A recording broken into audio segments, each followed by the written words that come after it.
Hello. കഴിഞ്ഞ ദിവസം നമ്മള് 3 ബുട്ടാസ് കണ്ടു. അതിന് മുമ്പും നമ്മള് 3 എണ്ണം ചെയ്തിരുന്നു. ടോട്ടൽ നമ്മൾ 6 ബുട്ടാസ് ചെയ്ത് നോക്കിയിട്ടുണ്ട്.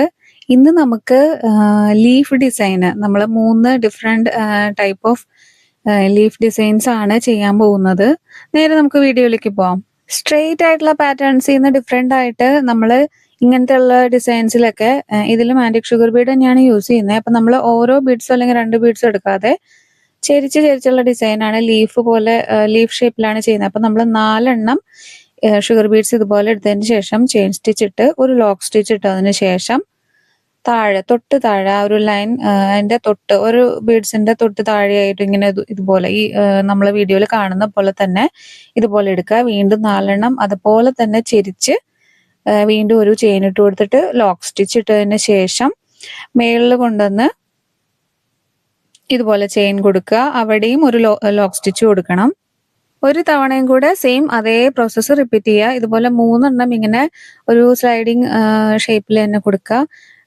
വീഡിയോയിൽ കാണുന്ന പോലെ തന്നെ ഇങ്ങനെ 3 എണ്ണോ 4 എണ്ണോ ചെയ്യാം.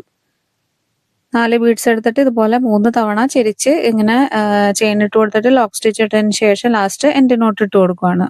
സ്റ്റെം ലീഫ് ഡിസൈൻ അതുപോലെ തന്നെ നമ്മൾ യോക്കില് ഗൗണൊക്കെ ചെയ്യുമ്പോൾ യോക്കില് പാർട്ടി വെയർ ഒക്കെ ചെയ്യുമ്പോൾ ആ ഒരു യോക്ക് പോർഷനിലൊക്കെ കൊടുക്കുന്ന സ്റ്റെം ലീഫ് ഡിസൈൻസിലൊക്കെ ഈ ടൈപ്പ് ലീഫാണ് യൂസ് ചെയ്യുന്നത്. ഇനി നമുക്ക് അടുത്ത ടൈപ്പ് ലീഫ് നോക്കാം. നമ്മൾ നേരത്തെ എടുത്ത പോലെ 4 ബീഡ്സ് എടുക്കുവാണ്. എന്നിട്ട് സ്ട്രെയിറ്റ് ആയിട്ട് സെന്ററിൽ വരാൻ പാകത്തിന് ഇതുപോലൊരു ചെയിൻ ഇട്ട് കൊടുത്ത ശേഷം അവിടെ ഒരു ലോക്ക് സ്റ്റിച്ച് ഇട്ടതിന് ശേഷം സൈഡിലേക്ക് കൊണ്ടുപോയി അവിടെ ഒരു ചെയിൻ ഇട്ട് വീണ്ടും അവിടെ ഒരു ലോക്ക് സ്റ്റിച്ച് ഇടുക. അതിനുശേഷം നമുക്കിതുപോലെ തന്നെ 4 ബീഡ്സ് എടുത്തതിന് ശേഷം ഇതുപോലെ ചെറുതായിട്ട് ആ ഒരു സെന്ററിലുള്ള കൊടുത്തിരിക്കുന്ന ആ ഒരു ബീഡ്സിന്റെ താഴെ എത്തുന്ന രീതിയിൽ ഇതുപോലെ കുത്തിയെടുക്കുക. എന്നിട്ട് അവിടെ ലോക്ക് സ്റ്റിച്ച് ഇട്ടിട്ട് ഓപ്പോസിറ്റ് സൈഡിലേക്ക് പോയതിന് ശേഷം ഇതുപോലെ തന്നെ അപ്പുറത്തും അതായത് റൈറ്റ് സൈഡിൽ കൊടുത്തിരിക്കുന്ന പോലെ തന്നെ ലെഫ്റ്റ് സൈഡിലും ഒരു ബീഡ്സിന്റെ ഒരു സ്റ്റിച്ച് കൊടുക്കുക. ഇതുപോലെ 4 ബീഡ്സ് എടുക്കുക. ഇങ്ങനെ ഒരു ചെയിൻ സ്റ്റിച്ച് ഇടുക. പിന്നെ ലോക്ക് സ്റ്റിച്ച് ഇട്ട് കൊടുത്തതിന് ശേഷം വീണ്ടും ഓപ്പോസിറ്റ് സൈഡിലേക്ക് പോയിട്ട് അവിടെയും ഇതുപോലെ 4 ബീഡ്സ് എടുക്കുക. ചിരിച്ച് ഇതുപോലെ ചെയിൻ സ്റ്റിച്ച് ഇട്ട് കൊടുക്കുക. ലോക്ക് സ്റ്റിച്ച് ഇടുക. വീണ്ടും ഈ സൈഡിലേക്ക് അങ്ങനെ റിപ്പീറ്റ് ചെയ്ത് ഈ സെയിം പ്രോസസ്സ് തന്നെ റിപ്പീറ്റ് ചെയ്ത് ഇതുപോലെ 4 ബീഡ്സ് കൊടുത്ത് ഇങ്ങനെ ഇട്ടതിന് ശേഷം സെയിം ഇതുപോലെ തന്നെ റിപ്പീറ്റ് ചെയ്യുക. നമുക്ക് ഇതുപോലെ ബീഡ്സ് ഈ ചെരിച്ചു കൊടുക്കുന്നത് എണ്ണം കൂട്ടിയും കുറച്ചും നമുക്ക് ലീഫിന്റെ ആ ഒരു വലിപ്പം കൂട്ടുകയും കുറയ്ക്കുകയും ചെയ്യാം. നമുക്ക് ഇവിടെ വെച്ച് നിർത്താൻ വേണമെങ്കിൽ 2 സൈഡിൽ 2 എണ്ണം വീതം ഇതുപോലെ സ്ലോപ്പിംഗ് ഡിസൈൻ ആയിട്ട് കൊടുക്കാം. അതല്ലെങ്കിൽ 3ാമത് ഒരെണ്ണം കൂടെ കൊടുക്കാം. അപ്പൊ ലീഫ് കുറച്ചും കൂടെ വലുതാവും. എന്നിട്ട് സെയിം പ്രോസസ്സ് ഇതുപോലെ 4 എണ്ണം ഫില്ല് ചെയ്യുക. ബീഡ്സ് ചെയിൻ ഇട്ട് കൊടുക്കുക. എന്നിട്ട് അവിടെ ഒരു ലോക്ക് സ്റ്റിച്ച് ഇട്ടതിന് ശേഷം ഓപ്പോസിറ്റ് സൈഡിന് പോയിട്ട് ഇതുപോലെ തന്നെ 4 ബീഡ്സ് ഫില്ല് ചെയ്ത് ചെയിൻ ഇട്ട് കൊടുത്തതിന് ശേഷം ലാസ്റ്റ് എൻഡിൽ നമുക്ക് എൻഡ് നോട്ട് ഇട്ട് കൊടുക്കാം. ആദ്യത്തെ ലീഫിനെ അപേക്ഷിച്ച് ഈ ലീഫിന് കുറച്ചും കൂടെ ഒരു ഇലയുടെ ഒരു ഷേപ്പ് ഒക്കെ വന്നിട്ടുണ്ട്. എന്നാലും നമ്മൾ ഫസ്റ്റ് ലീഫിനും ലീഫ് ഡിസൈൻ തന്നെയാണ് പറയുന്നത്. ഇതുപോലെ ഈ ഒരു ഡിസൈൻ നമ്മൾ യോക്കിൽ അതുപോലെ ബ്ലൗസിന്റെ ഒക്കെ സ്ലീവ്സിലൊക്കെ സ്പ്രെഡിങ് ആയിട്ട് തന്നെ കൊടുക്കാറുണ്ട്. സ്റ്റെം ലീഫ് ഡിസൈൻ ഫ്ലവർ ഒക്കെ വരുമ്പോൾ അതിന്റെ ഇടയിൽ ഈ ഒരു ലീഫ് ഡിസൈനും കൊടുക്കുന്നുണ്ട്. ആദ്യം കൊടുത്തതുകൊണ്ട്. ഇനി നമുക്ക് തേർഡ് ടൈപ്പ് നോക്കാം. ഇത്രയും കുഞ്ഞ് ലീഫ് ഡിസൈൻസിന്റെ ഉള്ളിൽ തന്നെ നമ്മൾ എത്ര ലോക്ക് സ്റ്റിച്ച് ആണല്ലേ കൊടുത്തത്. അപ്പൊ അതുകൊണ്ട് ആ ഒരു ചെറിയ സ്റ്റിച്ചസ് ഒക്കെ നമുക്ക് അത്രയും ഇമ്പോർട്ടന്റ് ആണ്. അതുകൊണ്ടാണ് സ്റ്റാർട്ടിങ്ങിൽ നമ്മൾ പഠിച്ചു തുടങ്ങുമ്പോൾ തന്നെ ചെയിനിന്റെ ഒപ്പം തന്നെ എൻഡ് നോട്ടും അതുപോലെ തന്നെ ഈ ഒരു ലോക്ക് സ്റ്റിച്ചും അത്രയും ഇമ്പോർട്ടന്റ് ആയിട്ട് നമ്മൾ ശ്രദ്ധിച്ച് പഠിക്കണം എന്നുള്ളത് പറയുന്നത്. നമ്മൾ ഏത് വർക്ക് ചെയ്യുമ്പോഴും ഇതെല്ലാം ആവശ്യമുള്ളതാണ്. ഇതൊക്കെ ബേസിക്സ് ആണ്.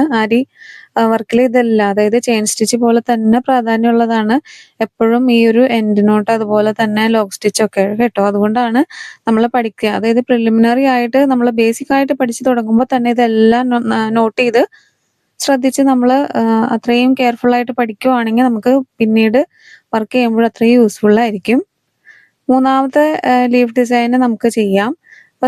സെക്കൻഡ് ടൈപ്പിൽ നമ്മൾ ചെയ്ത പോലെ ഇതുപോലെ സ്ട്രെയിറ്റ് ആയിട്ട് 4 ബീഡ്സ് എടുത്തതിന് ശേഷം ഇതുപോലെ ചെയിൻ ഇട്ട് കൊടുത്തിട്ട് നേരത്തെ ചെയ്തതുപോലെ തന്നെ നമ്മൾ സൈഡിൽ ഇതുപോലെ സ്ലോപ്പായിട്ട് വീണ്ടും അവിടെ ലോക്ക് സ്റ്റിച്ച് ഇട്ട് കൊടുത്തതിന് ശേഷം 4 ബീഡ്സ് ഇങ്ങനെ ഫില്ല് ചെയ്തെടുത്തിട്ട് നേരെ സെന്ററിൽ വരാതെ ചെറിയൊരു ഗ്യാപ്പ് അവിടെ ഇട്ടിട്ട് വീണ്ടും ഓപ്പോസിറ്റ് സൈഡിലേക്ക് പോയിട്ട് അവിടെ ഇതുപോലെ ലോക്ക് സ്റ്റിച്ച് ഇട്ടിട്ട് നമ്മൾ 4 ബീഡ്സ് ഇത് ചെയ്ത് ഫില്ല് ചെയ്തതിന് ശേഷം ചെയിൻ സ്റ്റിച്ച് ഇട്ടിട്ട് സെന്ററിൽ കുറച്ചൊരു പോർഷൻ നമ്മൾ ഒഴിച്ചിടണം. അത് കഴിഞ്ഞിട്ട് വീണ്ടും ഓപ്പോസിറ്റ് സൈഡിലേക്ക് പോയിട്ട് വീണ്ടും അതുപോലെ തന്നെ റിപ്പീറ്റ് ചെയ്യുക. കഴിഞ്ഞ ദിവസം വീഡിയോയിൽ പറഞ്ഞതുപോലെ നീഡിലെ ബീഡ്സ് ഹോൾഡ് ചെയ്ത് പിടിക്കാനായിട്ട് ബുദ്ധിമുട്ടുള്ളവർ എപ്പോഴും 4-5 ബീഡ്സ് മാത്രം എടുത്തിട്ട് സ്റ്റാർട്ടിങ്ങിൽ ചെയ്ത് നോക്കുക കേട്ടോ. നിറച്ചെടുക്കണം എന്നില്ല. നമ്മൾ പഠിച്ചു കഴിയുമ്പോൾ പക്ഷെ ഓട്ടോമാറ്റിക്കലി നമ്മൾ നിറച്ചെടുത്തു പോകും. കാരണം ബീഡ്സ് ഇടയ്ക്കിടയ്ക്ക് കൊണ്ട് നീഡിൽ ഇങ്ങനെ ഫില്ല് ചെയ്യാനായിട്ട് നമുക്കും മടി തോന്നും. അതുകൊണ്ട് തന്നെ എല്ലാവരും പഠിച്ചു കഴിഞ്ഞതിന് ശേഷം നീഡിൽ എപ്പോഴും ബീഡ്സ് നിറച്ചെടുത്തിട്ട് തന്നെ ചെയ്യുള്ളൂ. ഈ ലീഫ് ഡിസൈൻ ഒക്കെ നമ്മൾ സാധാരണ സൂചി വെച്ചും ചെയ്തെടുക്കാറുണ്ട്. പക്ഷെ നമ്മൾ ആ ഒരു സാധാരണ സൂചി വെച്ച് ചെയ്തെടുക്കുന്നതിനേക്കാളും പകുതി സമയം മതിയാവും നമുക്ക് ആരി വർക്ക് ചെയ്ത് പഠിച്ച് കഴിഞ്ഞു, അതായത് എക്സ്പേർട്ട് ആയി കഴിയുമ്പോൾ. തുടക്കത്തിലുള്ള ഒരു ബുദ്ധിമുട്ട് മാത്രമേ ഉള്ളൂ. പക്ഷെ പഠിച്ചു കഴിഞ്ഞ് നമ്മൾ എക്സ്പീരിയൻസ് ആയി അത്രയും പ്രാക്ടീസ് ചെയ്തൊക്കെ ചെയ്ത് കഴിയുമ്പോൾ ഷുവറായിട്ടും നിങ്ങൾ നോർമൽ നീഡിൽ പാടെ ഉപേക്ഷിക്കും. ഇതുപോലെ അരി നീഡിൽ വെച്ചിട്ട് അരി വർക്ക് തന്നെ ചെയ്തെടുക്കും. പിന്നെ അത് മാത്രമല്ല നമുക്ക് ആ വർക്ക് നല്ല ഫിനിഷിങ്ങിൽ ഇരിക്കുകയും ചെയ്യും. ഇപ്പൊ ആ ഒരു സ്ലോപ്പ് ആയിട്ടുള്ള ആ ഒരു ബീഡ്സിന്റെ ഇത് ചെയ്ത് കഴിഞ്ഞു. ഇനി നമുക്ക് ആ ഒരു സെന്റർ പോർഷനിൽ ഒരു തണ്ട് പോലെ കൊടുക്കാനായിട്ട് അങ്ങനെ ഒരു ഡിസൈനാണ് ചെയ്യാൻ പോകുന്നത്. ഇതുപോലെ തന്നെ ബീഡ്സ് നമ്മൾ ഒന്നിച്ച് ഫില്ല് ചെയ്ത് എടുത്തതിന് ശേഷം സെന്ററിൽ നിന്ന് ഒരു നമ്മളെ ലീഫിനൊക്കെ കാണുന്ന ഒരു ചെറിയൊരു തണ്ട് പോലെ ഉണ്ടാവുമല്ലോ, അതുപോലെ ഇങ്ങനെ കൊടുത്തെടുക്കുവാണ്. എന്നിട്ട് അതിൻ്റെ ഉള്ളിലേക്ക് ഇങ്ങനെ കൊടുത്തിട്ട് അവിടെ നമ്മൾ എൻഡ് നോട്ട് ഇട്ട് കൊടുക്കുകയാണ്. അതപ്പോൾ അവിടെ ഫിക്സ് ആയിട്ടിരിക്കും. എൻഡ് നോട്ട് അതുപോലെ ലോക്ക് സ്റ്റിച്ച് ഒക്കെ ഇപ്പോഴും ഡൗട്ട് ഉള്ളവർ ഈ വീഡിയോ ആദ്യമായിട്ട് കാണുന്നവർക്കും ഒക്കെ ഞാൻ ഓൾറെഡി ചെയ്തിട്ടുള്ള വീഡിയോയുടെ ഡീറ്റെയിൽസ് എൻഡ് സ്ക്രീനിൽ ആഡ് ചെയ്തേക്കാം. അപ്പോൾ ഡൗട്ട് ഉള്ളവർ അത് പോയി നോക്കിയാൽ മതി. ഇപ്പം നമ്മൾ 3 ലീഫ് കംപ്ലീറ്റ് ആക്കിയിട്ടുണ്ട്. ഇനി നമുക്ക് വേറൊരു കാര്യം കൂടെ നോക്കിയാലോ. പലർക്കും എപ്പോഴും ഡൗട്ടുള്ള കാര്യമാണ് നമ്മൾ വർക്ക്, അതായത് ആരി വർക്ക് പഠിച്ചു തുടങ്ങുന്ന സമയത്ത് ഏത് മെറ്റീരിയൽ ചെയ്ത് പഠിച്ചാലാണ് നമുക്ക് കുറച്ചുകൂടെ ഈസി ആയിട്ട് എളുപ്പത്തിൽ പഠിച്ചെടുക്കാൻ, സ്പീഡിൽ പഠിച്ചെടുക്കാൻ പറ്റുക എന്നുള്ളത്. അപ്പോൾ അതിനുള്ള ഉത്തരവായിട്ടാണ് ഞാൻ ഈ വീഡിയോയിൽ കാണിക്കുന്നത്.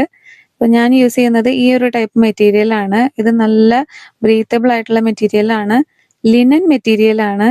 അത്യാവശ്യം പെർ മീറ്റർ ഒരു 1000ന്റെ മുകളിൽ വരുന്ന റേറ്റ് കോസ്റ്റ്ലി ആയിട്ടുള്ള മെറ്റീരിയലാണ്. അപ്പൊ എന്തുകൊണ്ടാണ് ഞാൻ ഈ ഒരു മെറ്റീരിയലിൽ ട്യൂട്ടോറിയൽ വീഡിയോസ് എടുക്കണേന്ന് ചോദിച്ചു കഴിഞ്ഞാൽ, എനിക്കിത് വാങ്ങിച്ചപ്പോൾ അത്രയും റേറ്റ് ആയില്ല.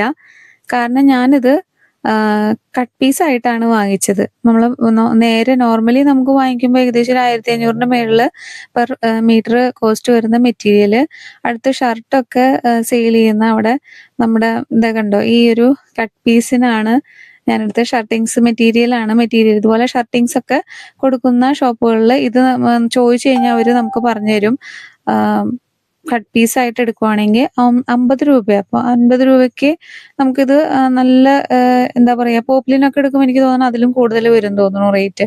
അപ്പം ഇത് അതിനെ സംബന്ധിച്ചിടത്തോളം നല്ല ബ്രീത്തബിൾ ആയിട്ടുള്ള മെറ്റീരിയലാണ്. അതിൻ്റെ ഇഴയകലം ഈ ഒരു വീഡിയോയിൽ നിങ്ങൾക്ക് വ്യക്തമായിട്ട് കാണാനുണ്ടെന്ന് എനിക്ക് തോന്നുന്നു. ഞാൻ ഈ ഒരു സെയിം മെറ്റീരിയൽ എടുക്കാനല്ല പറയുന്നത്. നമ്മുടെ ഷർട്ടിങ്സിലൊക്കെ കട്ട് പീസുകൾ അവർ ഒരു ബാസ്ക്കറ്റിലോ അല്ലെങ്കിൽ ഏതെങ്കിലും ഒരു കാർഡ്ബോർഡ് പെട്ടിയിലൊക്കെ ഇട്ട് വെച്ചിട്ടുണ്ടാവും. അപ്പോൾ അവരോട് ചോദിച്ചു കഴിഞ്ഞാൽ നമുക്ക് 10 രൂപയ്ക്ക് 20 രൂപയ്ക്കൊക്കെ ഈ ഒരു ടൈപ്പ് മെറ്റീരിയൽ അവർ തരും.